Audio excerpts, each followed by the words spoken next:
Confused. He was watching the news the other day and heard someone say that the topic they were discussing was nuanced. This is a word that Hunter has heard before in relation to reading, but he's not sure exactly what it means. Nuance refers to slight and subtle differences in shades of meaning. Something that is nuanced has many different shades of meaning, in the same way that a photo might have many different shades of gray. This sounds good in theory to Hunter, but he's still confused. What does it mean for something to have nuance? He asks his English teacher what it would mean if he was reading something that was nuanced. His English teacher gives him this example. Imagine that a character in a novel is walking across the room. Think about how it would be different if that character marched across the room versus if that character shuffled across the room.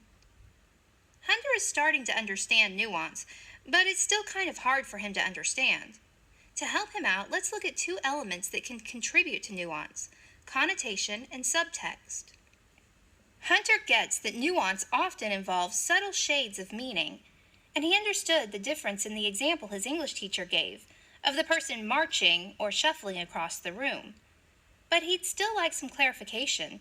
Is it just about word choice? Nuance is made up of many things, and word choice is just one of them, but it is an important element. Connotation is the ideas or feelings associated with specific words.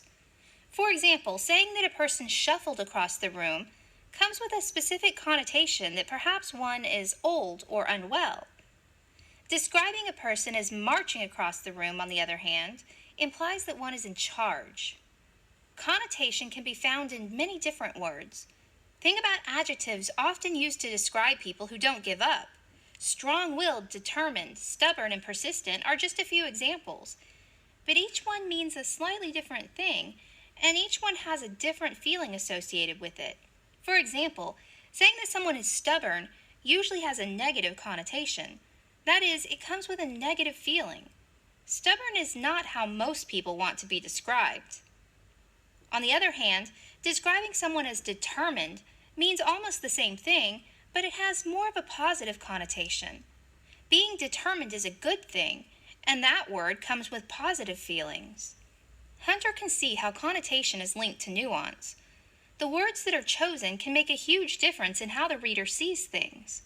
A character who is determined might be seen as better than a character who is stubborn, for example. The words have different connotations, but there are only subtle differences in the meanings of the words, so they are nuanced as well. As we've seen, word choice and connotation are important elements in nuance, but they're not the only elements. Hunter's English teacher also taught him about subtext, or what's going on beneath the surface of the writing.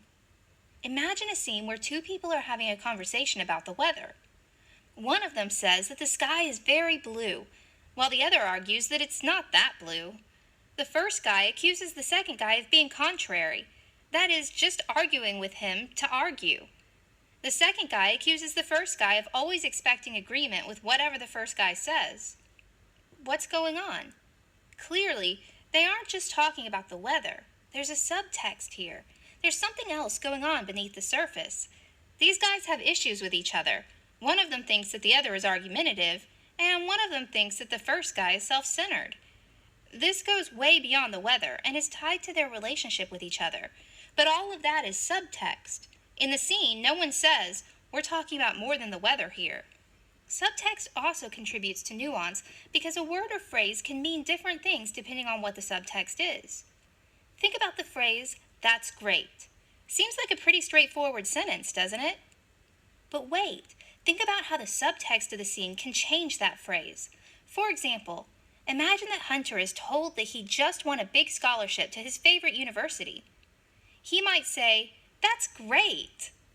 But now, imagine that Hunter is on his way to an important job interview, and he gets stuck in bumper-to-bumper traffic.